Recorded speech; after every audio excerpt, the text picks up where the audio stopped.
Welcome everybody, and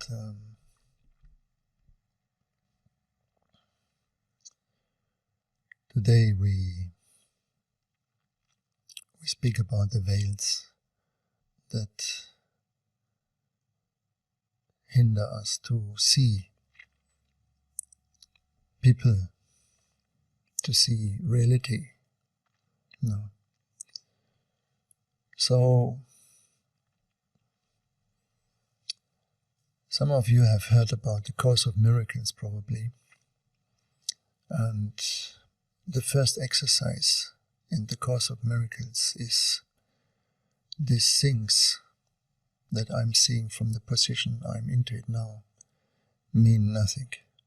Yeah.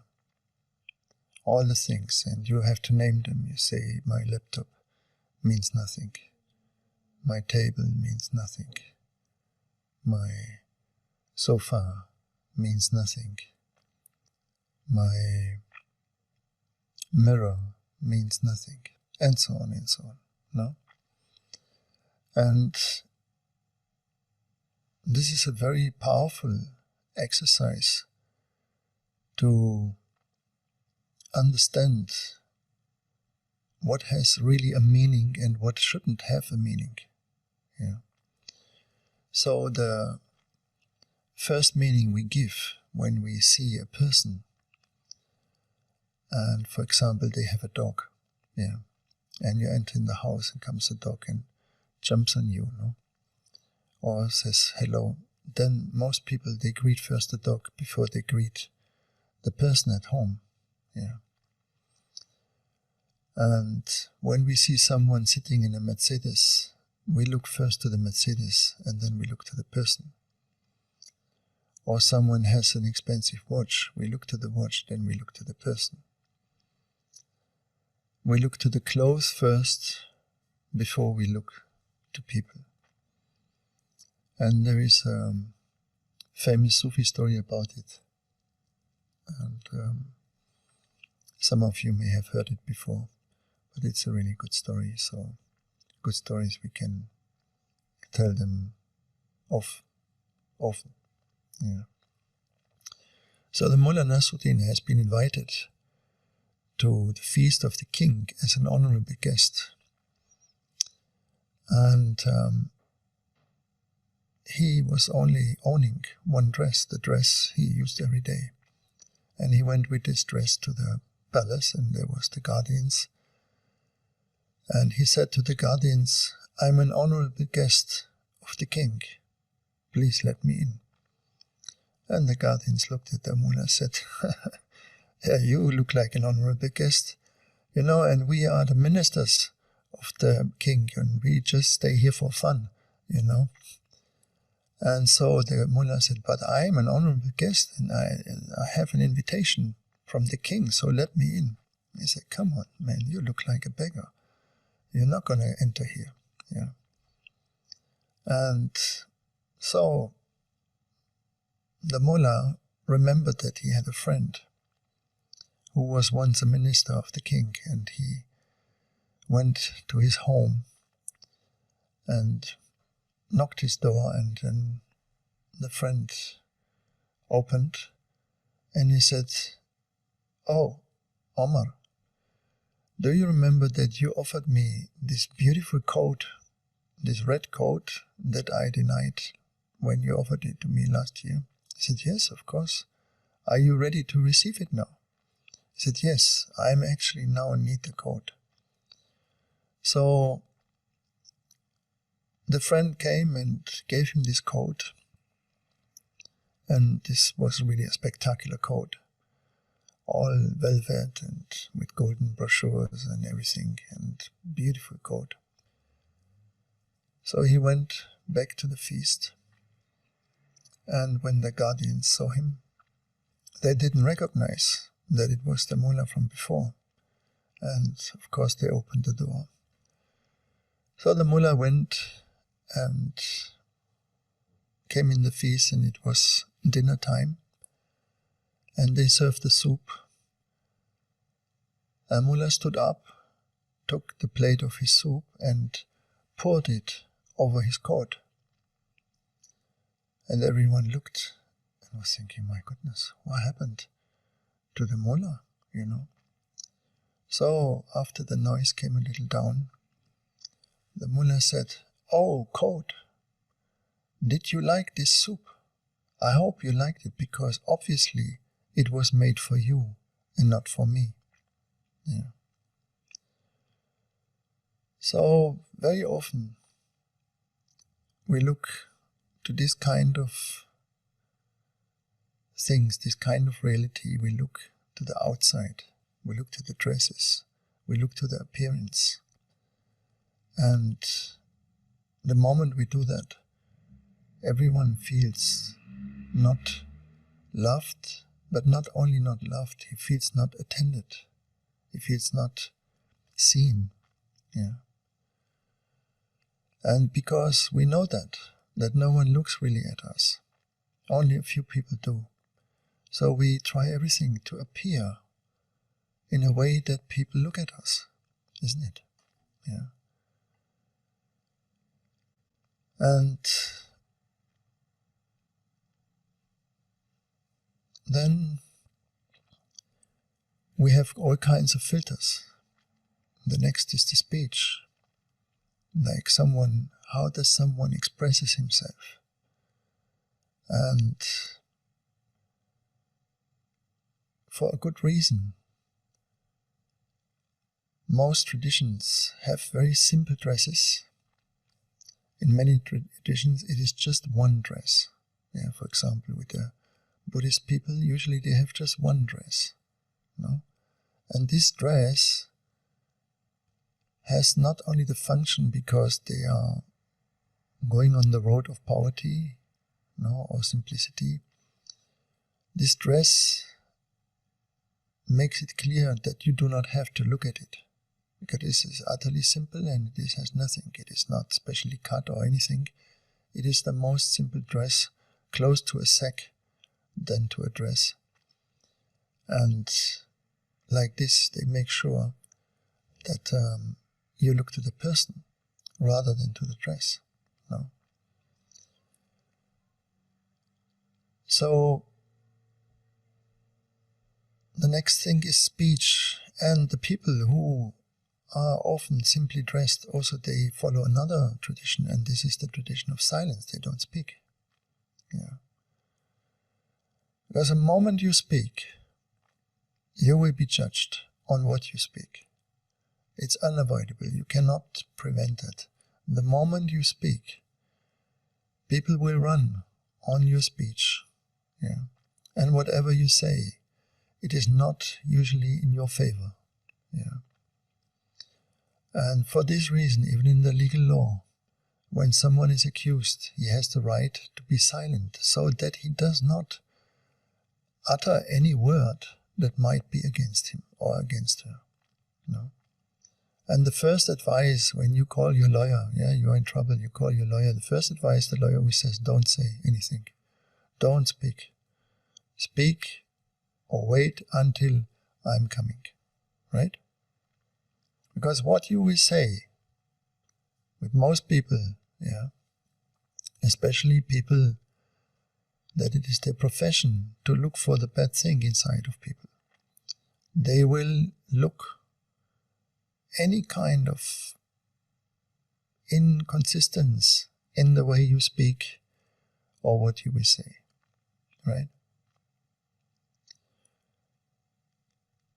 So then there is even more than that, and this is how you behave. Now, there is a tariqat, a Sufi order, which is called the Malamati, and they have as a principle to behave socially incorrect, let's say the minimum for that. So one of the incorrectness, for example, is that they can visit you and they will urinate in one of the corners of your living room. Yeah. And I had a Malamati in my home once. He didn't do that, but he was pouring the tea that I gave him the permission to make it in my kitchen. he flooded my kitchen with the tea, not only on the ground, he was throwing the tea on the wall and everywhere, that the kitchen was a disaster. Yeah. He didn't say a word to me because I wasn't going to the kitchen. I was actually seeing the kitchen after he left. Yeah, so the situation did not escalate. Yes.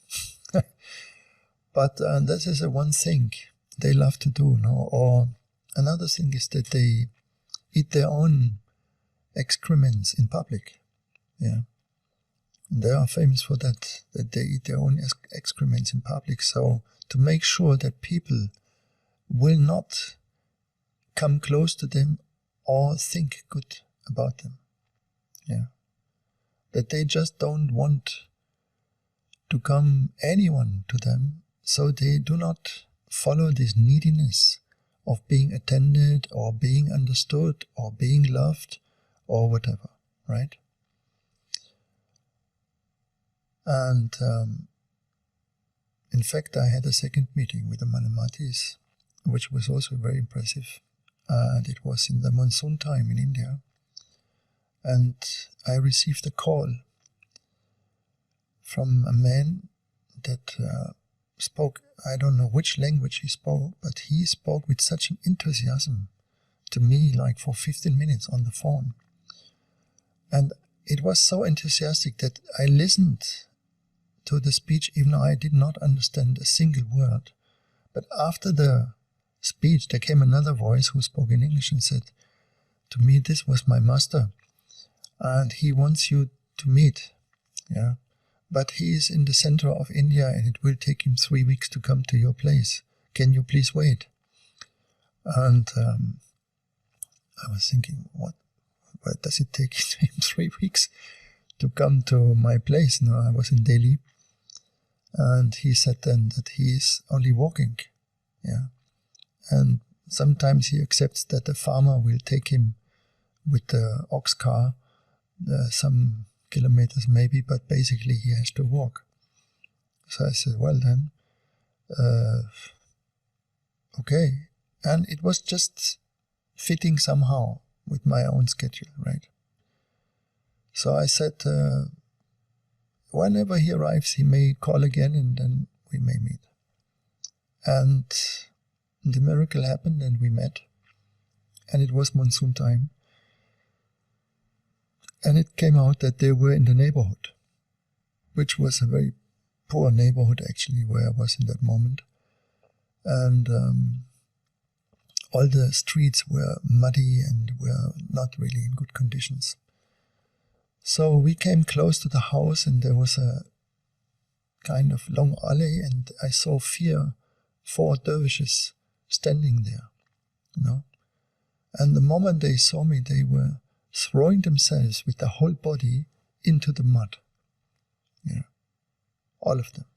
And I was thinking, wow, yeah, what was that? And they were dressed in white. Yeah. So when they stood up, you can imagine how they looked like. Yeah. And then they came running to me, and I was thinking, oh my goodness, all the mud will come over me, And but they didn't hug me, they were very polite. And this is how we came to their place. And they seemed to be completely untouched by their look or by anything, And it was a very strong meeting actually, unforgettable. And so these people, they never look to please anybody or to impress anybody by looking or to do anything that they catch your attention. Yeah. If they do it in a negative way, right? So I expected actually the worst in the meeting to happen, after my first experiences and them throwing into the mud. I thought, oh my goodness, what will happen next? But they behaved very nice and they were very, very polite actually, and very impressively polite. So of course, we are looking to the behaviors of people, right? But the divine doesn't look like this to us. The existence doesn't look like this. It just interacts with us in the most direct way that we can imagine.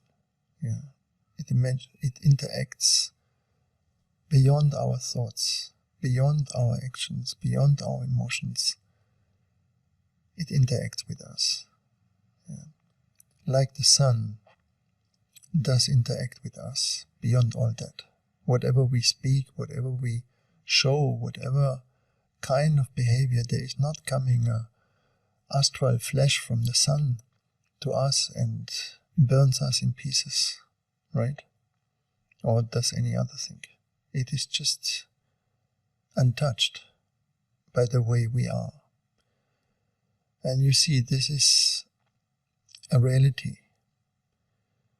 Now, when you feed yourself every day with the news of what we have happened, you enter into another reality. That's the reality of the news. Yeah, that is a kind of parallel reality. It's not your life which is happening there. Has nothing, absolutely nothing really to do with you, except that maybe the petrol becomes a bit more expensive or whatever is happening there. Yeah. But it is every day in the news, you know. And there has never been, according to the news, a war more terrible than any other war before, right? This is the most terrible war ever happened. From 14,600 wars that happened, historically mentioned, that was for sure the worst, right? Or is the worst. All the others, Afghanistan, Vietnam, Bosnia, all these other wars, Iraq, yeah, Kuwait, and so on, Syria, nothing, yes? So, we are now in a time where we're permanently forced into stories that have nothing to do with us. If there is not a war, then you have to hear the numbers of all the people dying permanently, yeah, from the pandemic, right? Every day in Germany is like this, at least. Every single day we get the numbers, how many people die. Yeah. Before we didn't get told how many people die on the influenza every day, or on cancer, or on heart attacks, or on this. Maybe once in the year you will hear the statistics said such and such percentage died, right? Now you get it every single day. Yeah. And you cannot do anything against it, that it affects us. We cannot prevent that it affects us, because at the end of the day we are human beings. And when we hear that someone gets killed, that someone dies, that someone gets mistreated, that someone gets raped, and so on, of course we feel something triggered in us. Yeah, something is responsible, because this is our human nature, right? But at the next step you realize that you can do very little. You can send money, yeah. But this is basically it. What else you can do? Yeah. If you are a believer, you can pray. That's a very powerful thing to do, but it doesn't show you maybe immediately anything, right? So we are permanently forced in knowing stories that are not ours. No. And what is the side effect of this is that it takes time from us. Yeah. And the more you hear stories, the more you hear news, and now we are at the top of information, that we can hear 24 hours a day news, right?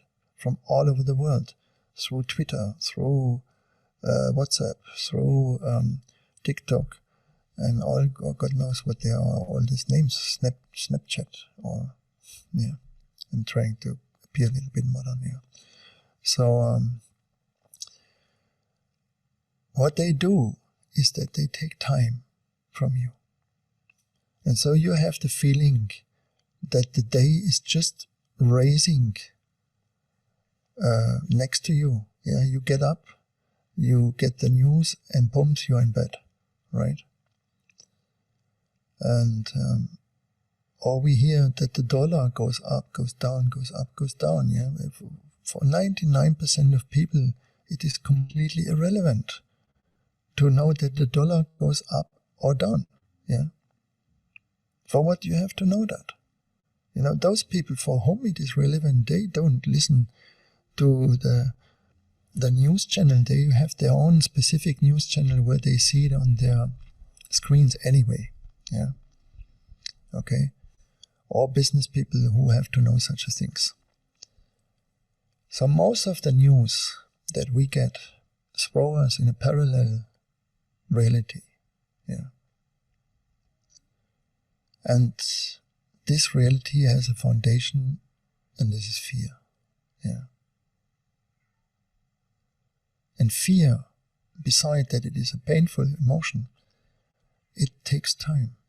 It takes time from you. Now, I remember when I was young, we had oil crisis. This was 1973, I think, if I'm correctly remembering. Maybe some of you, they remember too, and they have the number for certain. So there was oil crisis, and there was a prohibition to drive cars on Sunday. Yeah, so it was very silent. But I never heard my mother speaking a single word about it. Yeah, because we had one TV channel at that time. Yeah, one. That was 8 o'clock happening. Yeah, Tagesschau was called. Still called like that. And then the nation was watching it, and what they said was the truth. Yeah, it was correct. No, there was nothing falsified at the time. You could really trust them. What they would say, this was really the fact. No. And our days were not 24 hours, they were 50 hours. Yeah, or minimum 30 hours. No. I often thought in my youth that the sun doesn't set down anymore. You know, it is like endless. And we could do so many things. Yeah, you have no idea. We were so productive. Yeah, we were studying for the school, and then we met our friends, and we played, and it was endless time. No. Now, even the youngsters have no time anymore. Yeah. Because they have to listen to all the news and to think about it. Right? So your brain is on a hotspot permanently. You know, you cannot do anything against that. Yeah. You don't have the power to get the news out of your head. Once they're in, they do their work.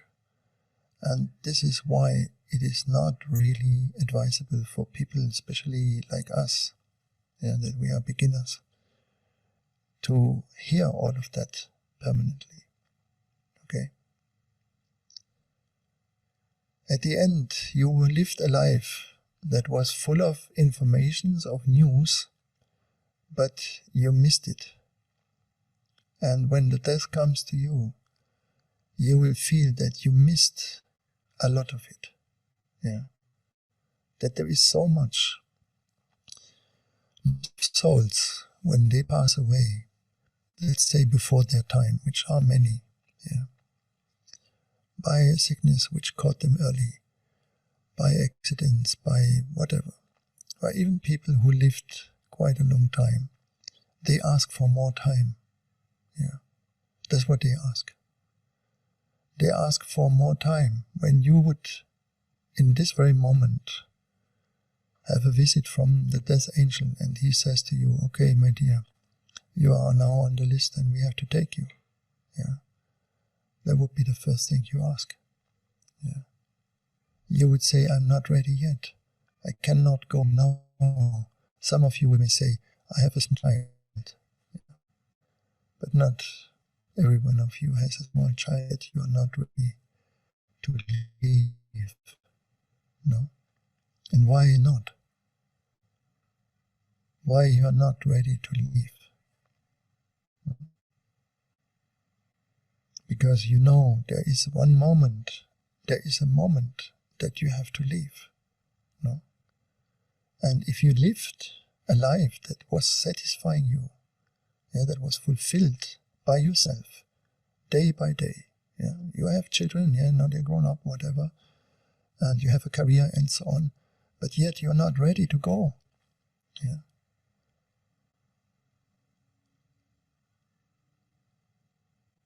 It is because you didn't use the time in the right way. And in our tradition we say the time is God. So not honoring time is one of the biggest mistakes people can do, and they do it. Now we already force our youngsters into the iPad culture, no? And spending all their time in front of the screens, and when you say to them, go out and play outside, they feel already threatened. No? And if we don't make a revolution in our education for the youngsters, that we bring them in contact with nature, they will have lost the last part of interest in it at all, and that means that's it. Because only of what you are interested, you will take care. So you want to have a climate change. You want to have the world again good, not because you're interested in nature, but you're interested in your own situations that have nothing to do with nature, usually, and you want to keep on. You want to keep on in that style. And there was this report of the scientists who investigate basically the situation on Earth about what's going on environmentally, ecologically. And of course, for the first time, you really wonder, you really wonder, but this is the first time they mentioned to say, if we do not change radically the way we look at our lives, the lifestyle, now that's the way you look at your life, it's a lifestyle, then it is finished. And all these happenings, which are happening like like bombs in our society, they are calls. They tell us one by one, change lifestyle, change your behavior with Earth. Look, what is this? What is the thing what threatens us the most? It's not that the bombs are coming on our head, no. It is that we don't have gas and we don't have oil. That is a threat, right? That we don't have the resources, no. And that first one, pandemic, was the threat that we cannot go anywhere in the night, for example, where we like. For a spiritual person, all these consequences, because of the pandemic, they were perfect. They were ideal. No nightlife. But it was fantastic, I was thinking, wow, super, silence at the night. Doing things focused, and so on and so on. There was a lot of things that made us clear what is really essential for us, what do we need in our life, what is the most important, what we want to take care for. And usually we do not want to take care for. We want to need. That's what we take care for, our needs. Our needs.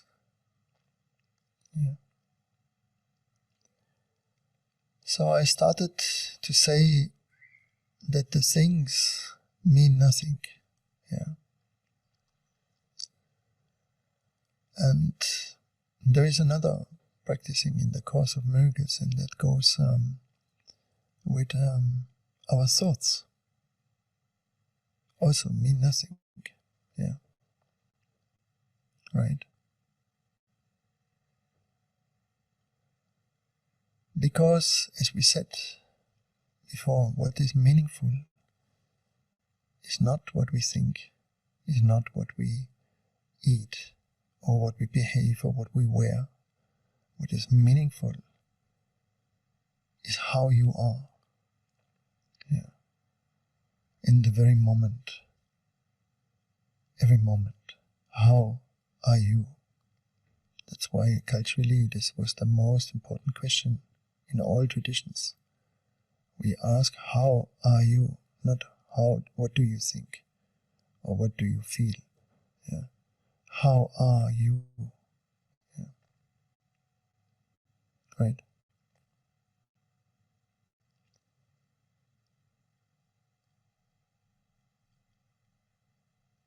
And yes, again, this happening, which is happening now in Ukraine, this is very clear, the message as well. Yeah, we have to become a community. We have to be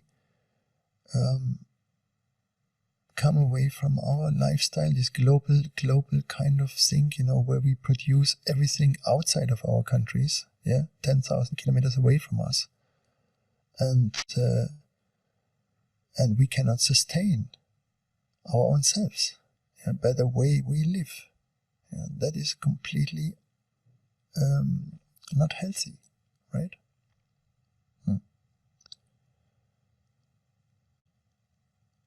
So unless we do not realize this, or we will not be forced, probably we have to be forced, because it doesn't seem that we are very talented in understanding things ahead. No, we are more talented when the water is to our lips, to our mouths, then we are more talented to rescue ourselves. Inshallah. No? And so this all 20 years, these 20s, 21, 22, 23, 24, expect nothing less than this. Yeah. It will come permanently like that. These are the years where we take the fruits. No? And we are changing to Aquarius. Yeah. And every time when we change epochs, the new time is already reigning. It's already showing its messages to us. No? And the old time fights. Yeah. They're fighting. Right? Especially those who are the rulers in this time. They are fighting. No? And to keep on. To destroy everything for whatever. Yeah. No. They don't know it themselves why they do that. This you have to understand, because you ask yourself why we went into this path, no, where we destroy systematically our own spaceship. Yeah.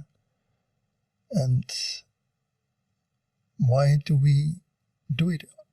Why do we support it? No? Yeah. For us it's clear we support it because we keep our head permanently filled with things that are completely unnecessary. If we do not watch news, some of you don't watch news, so what you do is that you are permanently busy with your own drama. Yeah. This is what is the step before, let's say. Yeah. And your drama is absolutely irrelevant.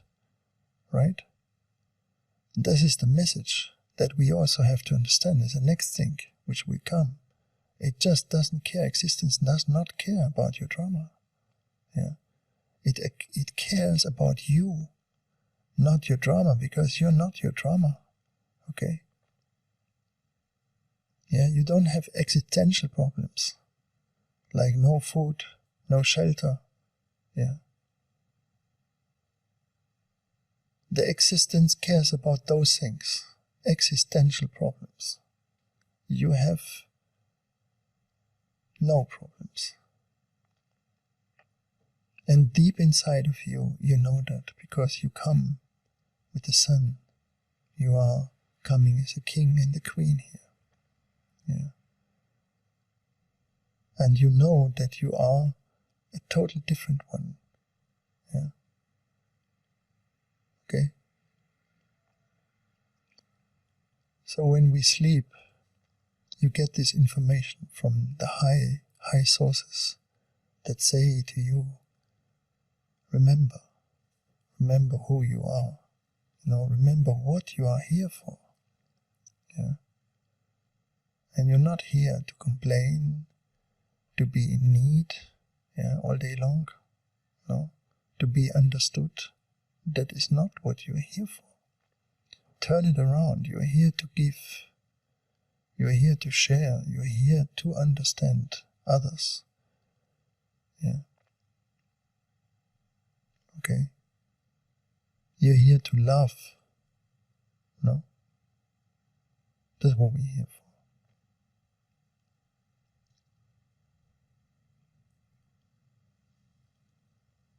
So we said it, I don't know if we said it in the last meeting, that when we look outside now is the sun coming here from the side.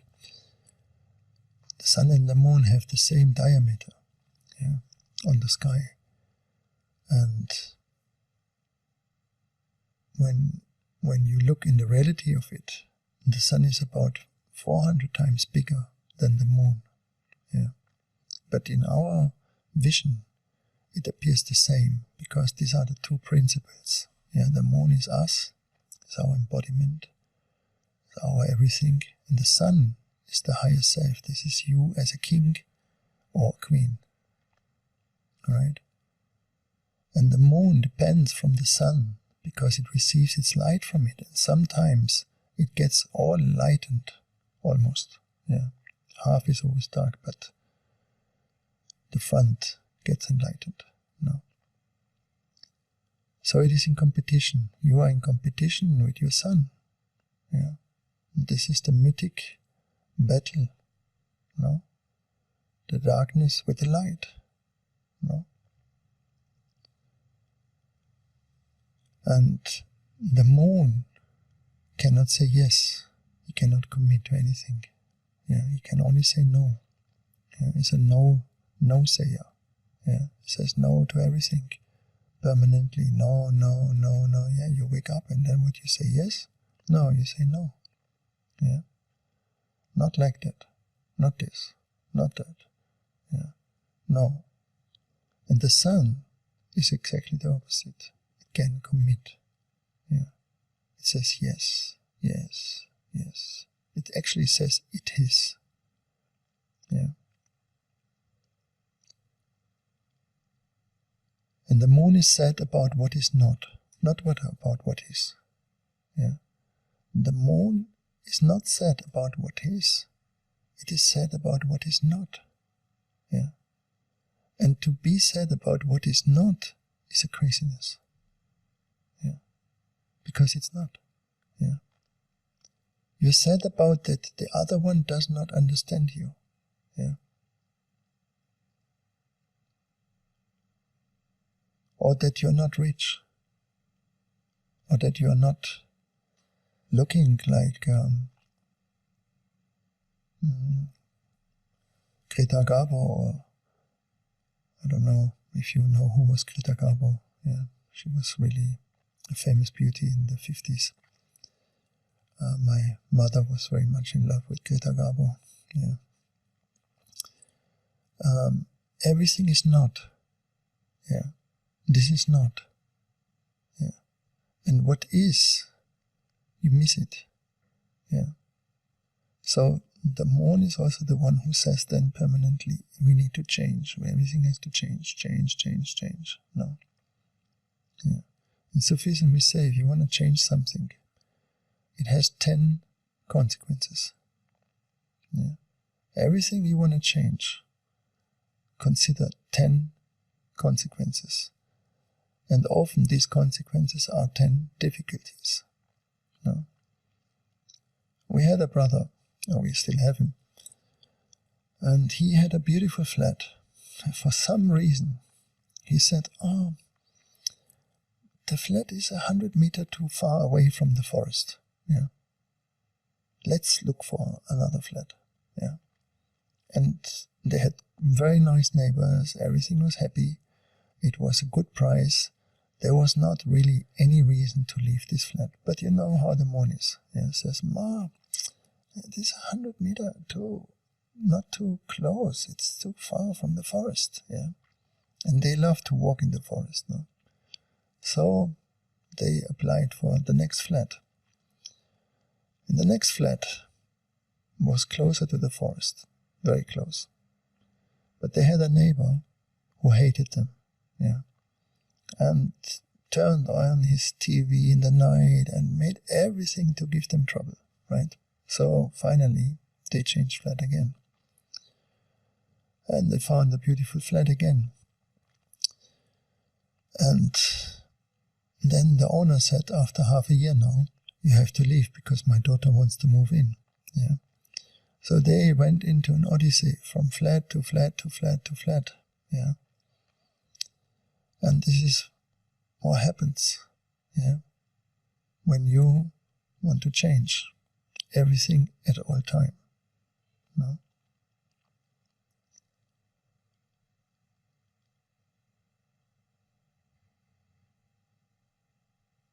So some of you, they look in the Enneagram, and then, for example, if you look at the symbol, then what happens in the right side, yeah, that's the moon. And what happens in the left side, that's the sun. Yeah. And this is what we're here for. Yeah, we have to move from there to there. Yeah. From our mind to our heart. No? From the shadow to the light. That is our common mission. Yeah. Okay. And we will get more bumps. Yeah, we will get more shakings. Prepare for that. It is the time now. We have not much time left to really wake up. Yeah. Or let's say like this. Until 2033, we will understand if we can make it, yeah, or if we are on the downway of the world. Yeah. That will be crystal clear until that point. Okay? And there will no one come to help. Yeah. There will not land a spaceship and they come out with their magic stick and make pom pom pom and all is fine. Yeah. If they come, I'm happy to be in error, but I wouldn't count on it. Yeah. Because what would it help if they reset it? We will do the same thing again. So there is not a single person the problem. Okay. That single person, yeah, I'm not saying he did a good thing, but that single person, like all these other players, they just use them, yeah, to make things clear for us. Alright? One thing he made clear, and this is that we, inside of ourselves, yeah, we wish a kind of peace, but is it really like this? You know, question yourself, is it that you want peace? And what do you do with the peace? This is to make trouble, isn't it? Yeah. As long there is not a war around you, you are the war. Yeah. Because nothing is alright. So we all are seeding this trouble. Right?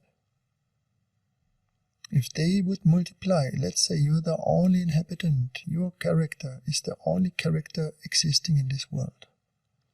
Everyone has your personality and your character and you're troubled. What would the world look like? Tja. That's not funny, right? Yeah. And this is what we're here for, that we can be multiplied. Yeah. If you want to know the size of a problem that you have, multiply it.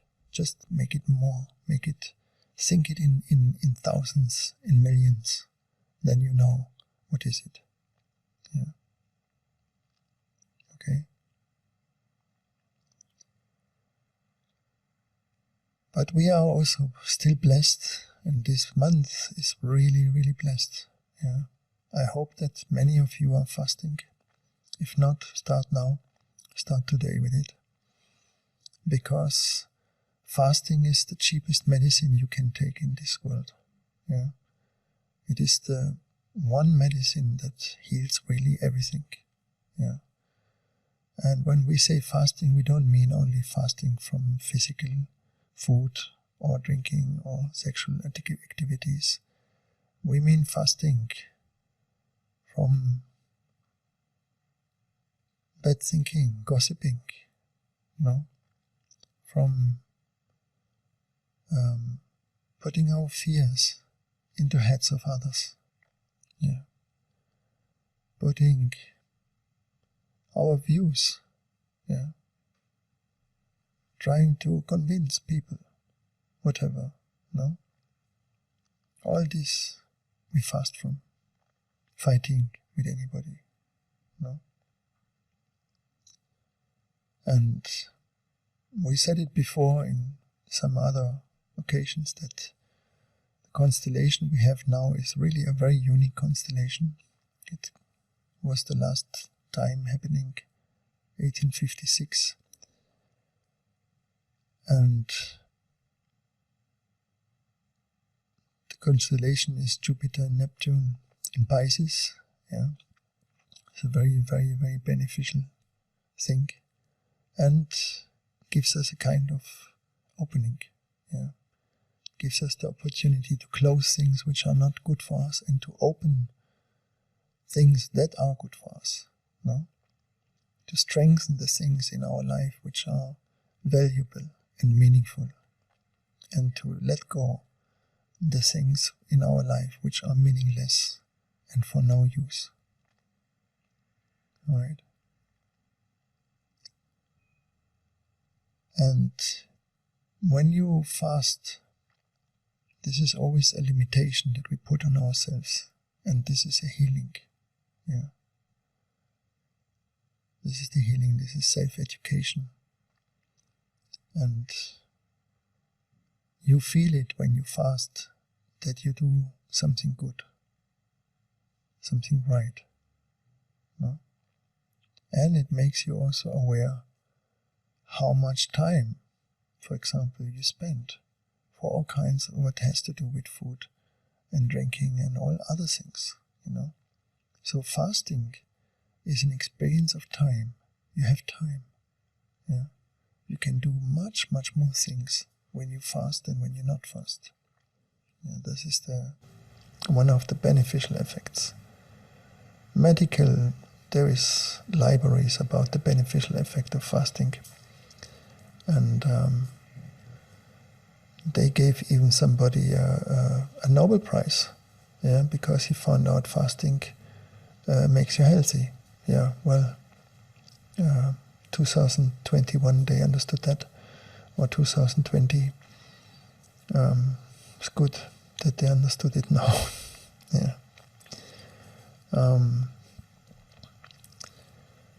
And the fire fasting, we do fire fasting, right? That means also no water.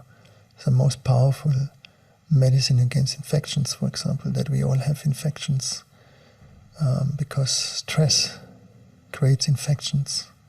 Yeah. So it is really very advisable to try.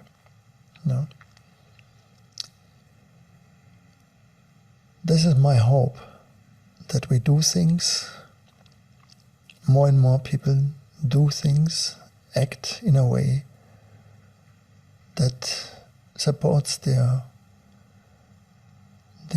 being, the good way of life on earth. And sometimes I receive mails that say what we should do, we should become vegetarians. This is every month at least I have one mail that asks me that. And I am not saying to you, you should become vegetarians, but what we have to stop is mistreating animals. That's for sure. And we can only eat everyday meat if we mistreat animals. Yeah? There's no other way to make it possible for a person to eat everyday meat if we do not mistreat them in the most cruel way. Yeah? And I hope that also the Muslim community wakes up from this mass slaughtering which they produce every time. Yeah, in Eid al-Adha it's called. This is ridiculous. Yeah, and they do it with a good intention to provide food, yeah, to people where they have nothing to eat. This is a good intention, you know. But at the end of the day, this doesn't solve really the point. Yeah, but it creates a really bad picture also, yeah. And it has never been meant like that, yeah. So